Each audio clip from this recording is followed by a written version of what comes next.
जय गुरुदेव नाम कृष्ण। जिस स्थान पर आप रह रहे हैं यह स्थान काल का देश है, यानी मृत्यु लोक।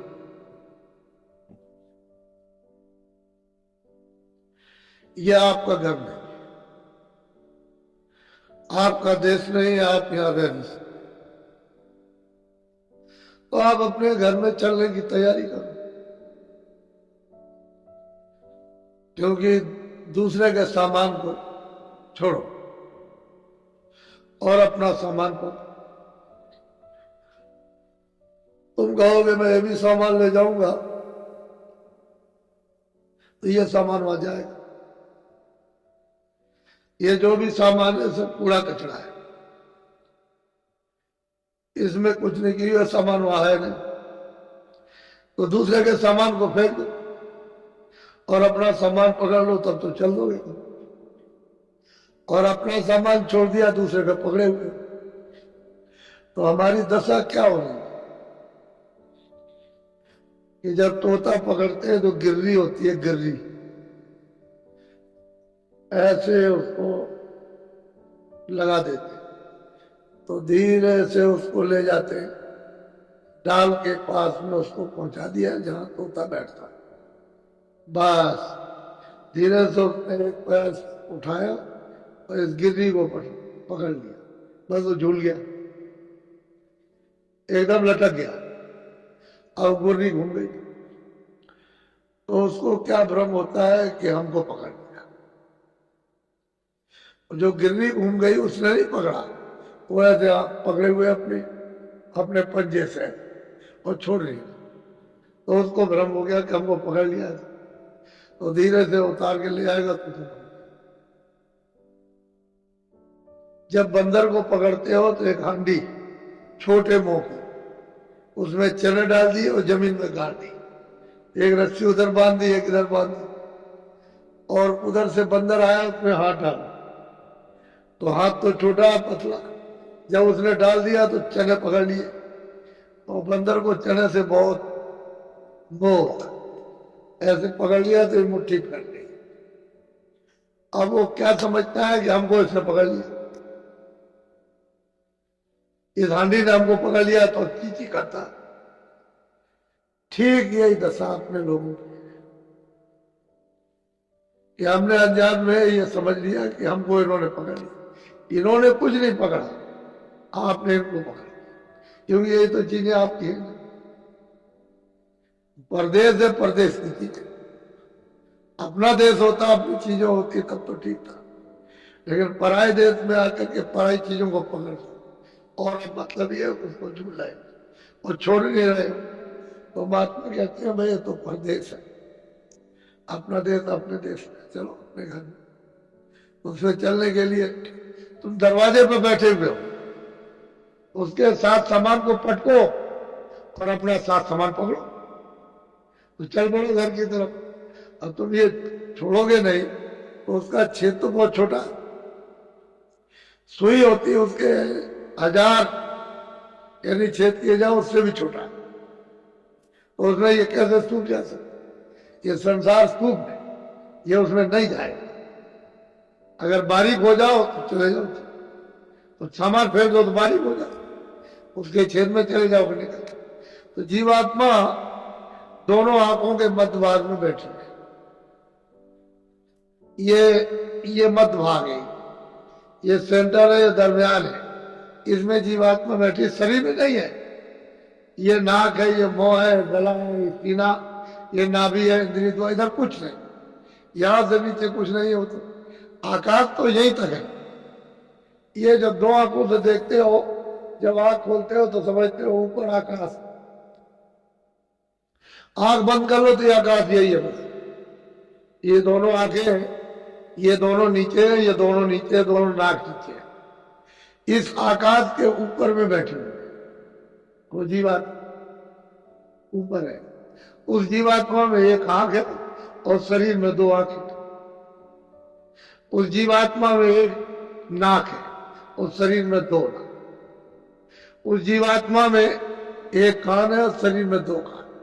तो कितने कान हुए? तीन कान। अब यह है कि तीन कान है, तीन आंख है, तीन, ये तो मोटी चीज है। ये तो ऐसी परविद्या थी सनातन कि सब लोग उसको जल्दी से कहने जैसे ही जन्म लिया होते ही सीख लेते थे। अब इस परविद्या को सिखाने के लिए कितनी मेहनत, क्यों ऐसी मेहनत पड़ती कि जब आए थे पैदा हुए तुरंत, तो तुमने उस रामायण को नहीं सुना कि जब तुरंत अपनी विद्या को पकड़ लिए, देर नहीं लगी, जैसे ही बाहर भागे गर्भ से आए वैसे शाम में उस विद्या को पकड़े हुए थे। तो कहते हैं कि भाई उस समय पर तो तुम्हारी उम्र लाख बरस थी, इस शरीर की उम्र उस समय लाख बरस। जब जीवात्मा लाई गई यहाँ और इस मनुष्य रूपी मंदिर में ये बैठाई गई तो इसकी उम्र थी लाख बरस। तो लाख बरस की बच्चा जब पैदा हुआ माँ के पेट से, तो जीवात्मा को जब 5वें महीने लगा तो जीवात्मा को यहाँ बैठा दिया, क्योंकि उसने पहले खोल बनाया। तो ये रचना का पूरा विवरण आपको तो पता नहीं, आपको तो मालूम नहीं, किसी से आपने सुना नहीं, समझा नहीं, कुछ देखा नहीं, कुछ किया नहीं, तो आपको क्या पता चलेगा। सही सच्ची बात है कि जीवात्मा किस तरह से है ये भी नहीं मालूम, और जीवात्मा है क्या ये भी आपको ही नहीं पता, और वो जीवात्मा कैसे जाएगी वो भी नहीं मालूम। तो सब भूल भाल करके तो सब खत्म। लेकिन जो हमारी सनातन परविद्या ईश्वरीय आध्यात्मिक योग विद्या थी वो तो प्राय सकती सब लोग। तब तो रामायण में उन्होंने कहा है कि सतयुग जोगी साम विज्ञान, एक भी यानी अल्प नहीं था, अज्ञानी तो साफ हो, और सब ज्ञानी कर हर ध्यान करे बहुत, सब के सब प्रभु के ध्यान संलग्न थे। और पार जैसे ही समय पूरा हुआ लाख वर्ष के बाद सीधे पार, उसी को कहते हैं भवसागर नदी से पार जाओ। अब वो तो मतलब ये है कि जब उसके देश का विधान बन गया और आपको उसका अधिकार दे दिया कि देखो मेरे देश का ये विधान, उसने बना दिया और तुमको मैं पूरा अधिकार देता। तो विधान बना, ऐसे तो विधान बनाया नहीं। जब लाख वर्ष की आयु पूरी हुई तो ये जीवात्मा सब वापस गए, क्योंकि कोई चौकी पहरा रोक टोक कुछ बंधन तो था नहीं उस समय, कोई पाप नहीं पुण्य नहीं, अच्छा नहीं बुरा नहीं, ये कुछ नहीं था, कोई किसी तरह की गंदगी थी नहीं। तो ये जीवात्मा लाख वर्ष पूरा क्यों वापस, इस तरह की अनगिनती खेपे यहाँ आकर के वापस चली। लेकिन जब देखा कि सभी चली जाएगी और यहाँ कुछ नहीं रहेगा, तब फिर उन्होंने ये बंधन लगाया। तो ऐसे बंधन लगा, बंधन लगाने में बहुत समय लगा। अपनी शक्तियां पैदा करेंगे, उनसे तपस्या करेंगे, फिर उसको उसके बाद फिर वो मतलब विधान बनेगा, विधान बनाने के बाद फिर सुनाया जाएगा, सुनाने के बाद तब आपको अधिकार बताया जाएगा, और समय लगा बहुत समय, 20,000 वर्ष तो तप में लग गए। उसके बाद में उन्होंने हुक्म दिया तो फिर विधान बना। जब समाधि लगाई तो देह भारी हुई ईश्वर, ये हम जो बोल रहे हैं तो लिख, तो जो बोलते गए वो लिखते चले। उस समय में तो कोई कागज नहीं था इस तरह का, तो पेड़ों की छाल निकाल करके उसी में लिख दिया, उसी को 4 वेद कहते हैं। पूरा का पूरा विधान, रोगी का, कोरी का, लूंगे का, लंगड़े का, अंधे का, बहरे का, अमीर का, गरीब का, निर्धन का, धनी का, राजा का, रैयत का, रूप का, कुरूप का, ये सब 4 खानों का, 84 लाख योनियों का, नरकों का, स्वर्ग का, वैकुंठ का, सब। और आपको बता दिया, सुनाया कि भाई देखो बता दो कि विधान बन गया है, सबको अधिकार दिया जाएगा। तो सबको सुनाया, तिथि तारीख, और अधिकार क्या, 2 चीजें थी, एक तो पाप था, एक पुण्य था, एक अच्छा एक। उन्होंने कहा देखो ये अच्छा है बुरा, तुम सत्य बोलो असत्य बोलो तुम्हारी मर्जी, आंखों से अच्छा देखो बुरा देखो तुम्हारी मर्जी, कान से अच्छा सुनो बुरा सुनो तुम्हारी मर्जी, बुद्धि से अच्छा विचार करो बुरा करो तो तुम्हारी इच्छा की बात। हमारी तरफ से पाप पुण्य में कोई भी रोक टोक नहीं है कि ये मत करो ये करो, ना हम पुण्य में रोकेंगे ना पाप। तो आपको पूरा अधिकार मृत्युलोक में दे दिया। इतना अधिकार दिया जी ईश्वर के पास, यानी गाठ के पास, खुदा के पास भी अधिकार नहीं है जो आपको मृत्युलोक में उसने अधिकार दिया। अब इतना अधिकार दे दिया और आपको मतलब ये कि दे करके तिथि तारीख रख कर जब निकल गई तो इस बात का है कि पहले तो पुण्य भी नहीं था, तो जब पुण्य नहीं था तो उसकी गंदगी क्यों जमा हो, तो पाप तो था ही नहीं, तो पुण्य भी नहीं था, तो पाप और पुण्य। अब यह है कि पुण्य है तो पुण्य की भी गंदगी जमा होगी, बोझा जमा हो तैयार हो, और पाप का तो कभी पाप कभी पुण्य, कभी पाप कभी पुण्य। पहले तो आप बुरा काम करते नहीं थे, सब अच्छे काम, कितने युगों तक अच्छा काम करते रहे, लेकिन सवाल इस बात का है कि पुण्य का भी बोझा जमा हो गया, अब उसका भी फल आपको पाना। पहले न पुण्य का था न पाप का। फिर कभी आपके बन गया अधिकार, आपको मिला तो आपने कभी एक झूठ बोल दिया, कभी दो झूठ बोल दिए, कभी चार झूठ बोल दिया, कभी धोखा दे दिया, कभी बेईमानी कर ली, ऐसे कभी कर वो भी जमा हो गया। ऐसे जमा होते जब आपकी लाख वर्ष की उम्र है तो उसमें पता नहीं क्या क्या हो जाए, तो ये पाप पुण्य सब मिश्रित हो गए तो बोझा।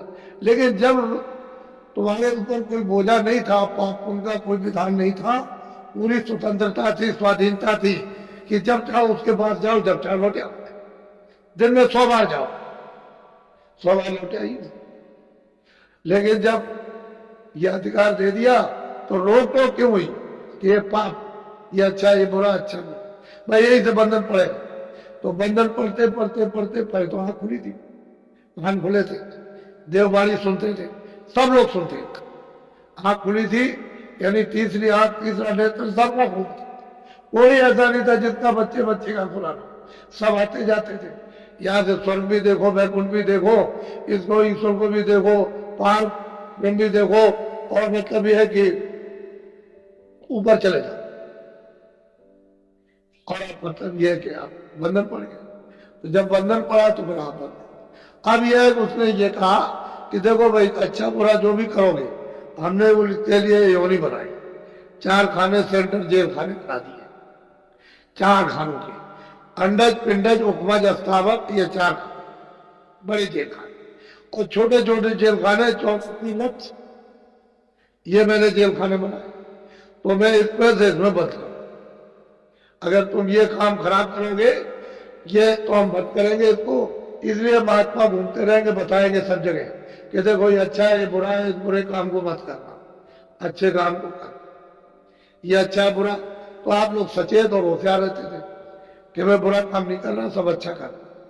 फिर उस अच्छे करने से मन बुद्धि और चित्त जब पवित्र निर्मल रहता था, तब ये कहा था कि भाई महात्माओं के पास चले जाओ, वहां से तुमको रास्ता मिल जाएगा। तो आप के पास जाते थे, रास्ता लिया और चल दिया।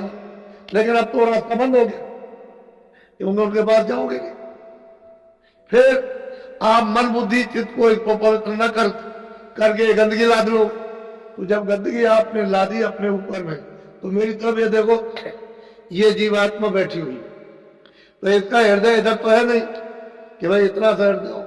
जितना सारा संसार है, ये सारा विश्व, जितना इस विश्व का आकाश है, उसके लाख हिस्से, यानी बड़े बड़े इसके और कर दिए जाए, उससे भी बड़ा है,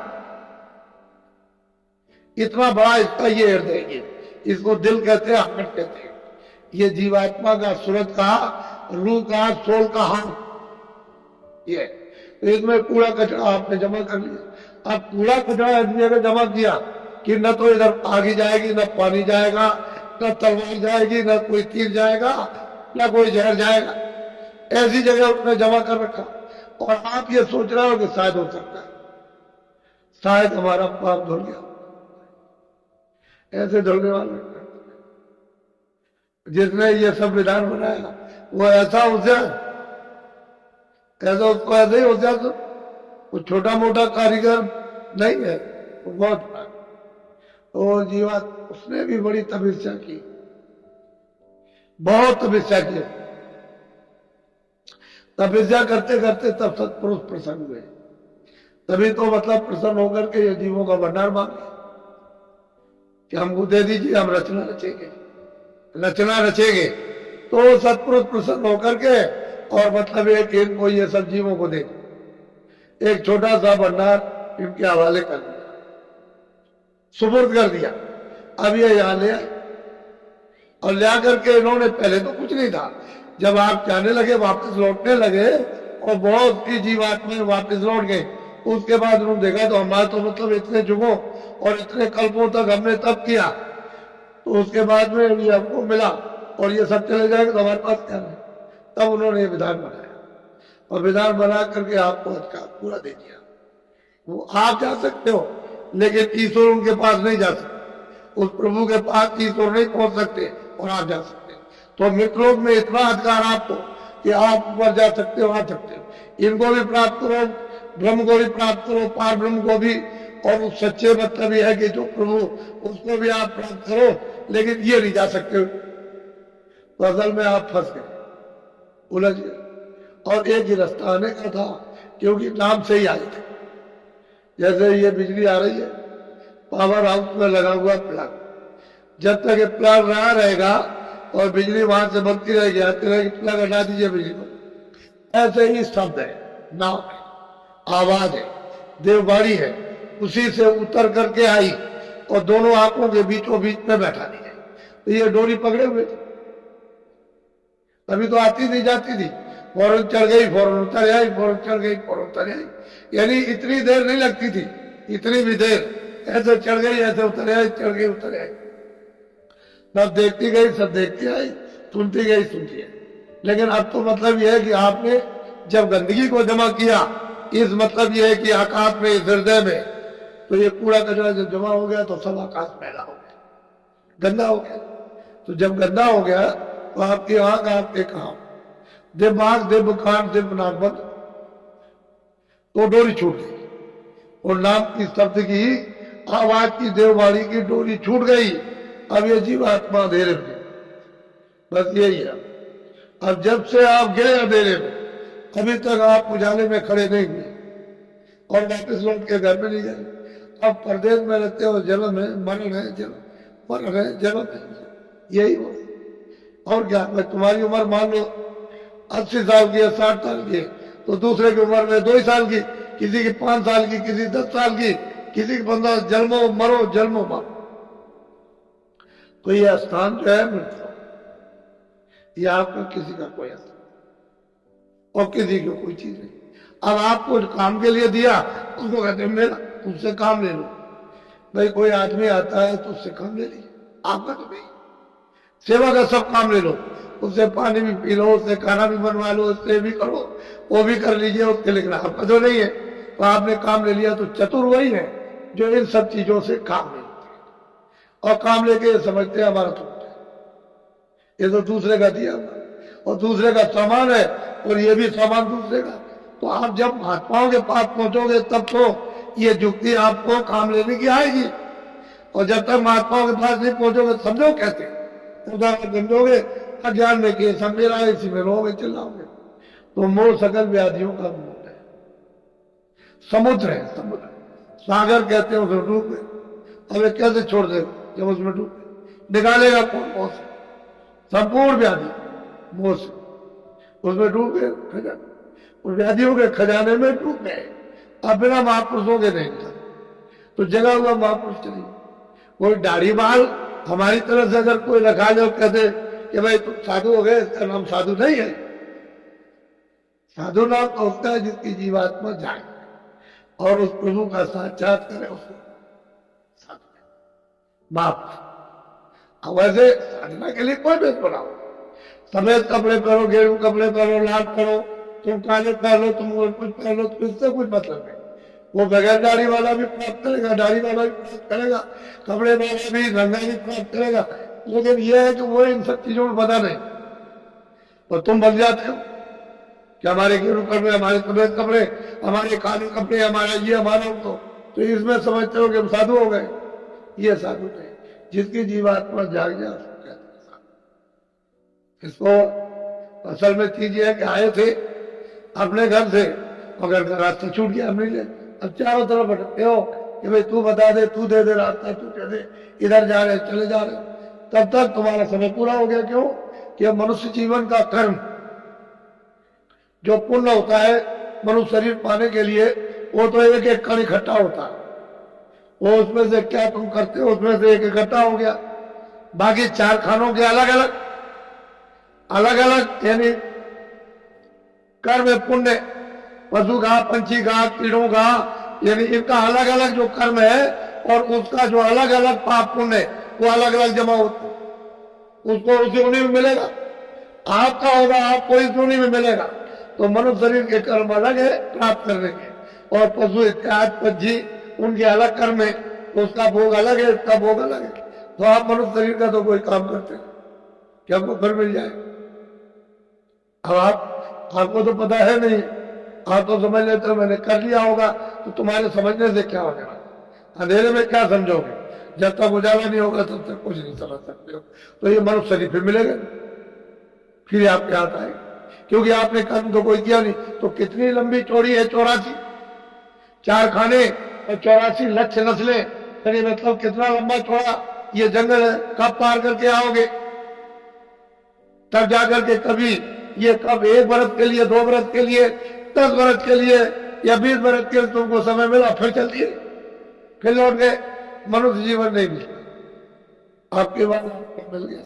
इससे आप लोग बचे हुए समझते। हमने तो आपको यहाँ पर जो बुलाया है, ऐसा कोई आदमी समझता था कि इतने आदमी आएंगे, सब अंधेरे में थे। अभी क्या, अभी तो आप देखिएगा कल, अभी आपने देखा ही क्या, कुछ नहीं देखा। तो उससे लाभ उठाना चाहिए, सबको अवसर मिलता। कोई ये नहीं कह सकता भाई हमको मौका नहीं, सबको, छोटे बड़े, पढ़े लिखे अनपढ़, किसी भी मतलब मनुष्य हो, इंसान हो, सबको ये मौका, सबको अवसर दिया जाता है कि सबको लाभ। लोग ये कहते हैं कि हमको नहीं मौका मिला, हमको अवसर नहीं मिला और हमको मतलब ऐसा नहीं, सबको। कोई ये नहीं कह सकता। अब उसका लाभ जमा कर रख सकते हो, नहीं रख सकते हो। चीज दी हुई तुम्हारे पास, ये झोली है कि नहीं जिसमें तुम रखो, लेना आता नहीं है, दे दिया जाए तो फेंक देते हो, ऐसे करते। तो फिर कोई क्या करेगा, वो तो सबको मौका देगा, यह अवसर सबको मिलता है। असल में मनुष्य अनमोल शरीर प्राप्त किया, दरवाजे पे बैठे,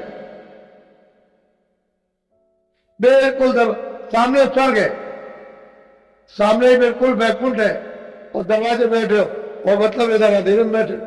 तो तुम कम से कम इतना तो करो कि अपनी जीवात्मा के ऊपर में मैल है, जो गंदगी जमा है, जिससे कि वो बंद हो गई, तो उसको तो साफ करा लो थोड़ी सी। कुछ तुम भी मेहनत करो, कुछ जो बता रहा है, जो रास्ता चलाएगा, कुछ वो मेहनत कर दे। तो दोनों की मेहनत से अतिशय अगर करे जो कोई अनल प्रगत चंदन से हुई। अरे भाई जीवात्मा से जब आप रगड़ोगे तो मैं करेगा, कुछ वो करेगा, कुछ आप करोगे, बस रगड़ पड़ जाएगी। तो शुद्धि सफाई मन की, बुद्धि की, चित्त की, अंतःकरण और जीवात्मा की हो जाएगी। अंतःकरण उसी हृदय को कहते हैं, उसी आकाश जिसमें यह सब कूड़ा कचरा जमा हो गया, उसी को कहते हैं सफाई। जब तक वो नहीं साफ होता तो आपको दिखाई क्या देगा, हाँ तो दरवाजे में और शरीर के बाहर बैठे हो, कोई शरीर के अंदर नहीं हो, लेकिन कूड़े कचड़े की वजह से, यानी मतलब यह है कि दब गए, अब नहीं छोड़ सकते उस पर्दे को, कि उसने और आप दोनों को पर्दा एक मिल गया, जमा हो गया। अब इसका उससे संबंध होता है, तो दोनों का संबंध हो गया, बीच में उधर गई। तो जीवात्मा तो चेतन है, वो तो जड़ है, उसमें तो आंख भी है, कान भी है, नाक भी। अब ये शरीर में काम लेने के लिए शरीर के काम, शरीर की आंख है, शरीर की नाक है, अगर ये नहीं रहेगी तो मतलब ये है कि आप मतलब क्या देखोगे, क्या सुनोगे और क्या सूंघोगे। तो उसने बात कभी सुराग रखी ताकि बाहर की चीजों का बोध हो जाए, इसलिए चीज आपके पास सब कुछ। जय गुरुदेव।